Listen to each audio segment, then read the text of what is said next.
12 তারিখে আমরা ইন্টারপোলের মাধ্যমে আমাদের কাছে এনসিবি একটা সংস্থা আছে আমাদের, সেটা পৃথিবীর যারা ইন্টারপোলের সদস্য তাদের সব দেশে এনসিবি ইউনিটটা থাকে পুলিশের, তাদেরকে ইমেইলে জানানো হয়েছে ফেডারেল পুলিশের পক্ষ থেকে আবুধাবির ইউএই গভর্নমেন্টের, যে তারা আমাদের চাহিদা অনুসারে ইতিপূর্বে যে ইন্টারপোলের মাধ্যমে আমরা রেড নোটিশ জারি করেছিলাম সেটা জারি বাস্তবায়ন হয়েছে এবং তারা সেই ওয়ারেন্টের অনুসারে, রেড নোটিশের অনুসারে তারা তাকে গ্রেফতার করতে সক্ষম হয়েছে।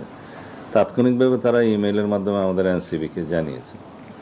আমি সেদিন বিকেলেই মহান জাতীয় সংসদে সেটা সারা জাতিকে অবহিত করেছি 300 ধারা বিবৃতি দিয়ে, এবং ওখানেই বলেছি যে এই ইমেইলে তারা আমাদেরকে অনুরোধ করেছে 30 দিনের মধ্যে যেন আমরা আমাদের সমস্ত কাগজপত্র পাঠিয়ে দিই তাকে দেশে ফিরিয়ে নিয়ে আসার জন্য।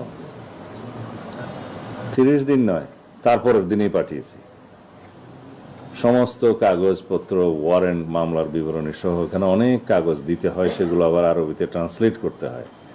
আমাদের অফিসাররা রাতে 9টা পর্যন্ত কাজ করেছে সেদিন, 144 পাতা। সেটা আমি সংসদে বসে রাতে 10টা বাজে সাইন করেছি এবং সেই দিনই পাঠিয়েছে আমাদের পররাষ্ট্র মন্ত্রণালয়ে। মাননীয় পররাষ্ট্রমন্ত্রীকে আমি একটা আনঅফিসিয়াল কপিও সেদিন হ্যান্ড ওভার করেছি। অফিসিয়ালি তারপরের দিন সকালবেলা আমাদের সচিব, সিনিয়র সচিব, পররাষ্ট্র মন্ত্রণালয়ের সচিবের সাথে সশরীরে সাক্ষাৎ করে সেটা হ্যান্ড ওভার করেছে এবং ওই দিন বিকেলেই পররাষ্ট্র মন্ত্রণালয় তাদেরও একটি আরবিতে ট্রান্সলেট করার বিষয় ছিল, একটা পিটিশন, সেটা করে ওই বিকেলেই তারা ডিপ্লোম্যাটিক ব্যাগে করে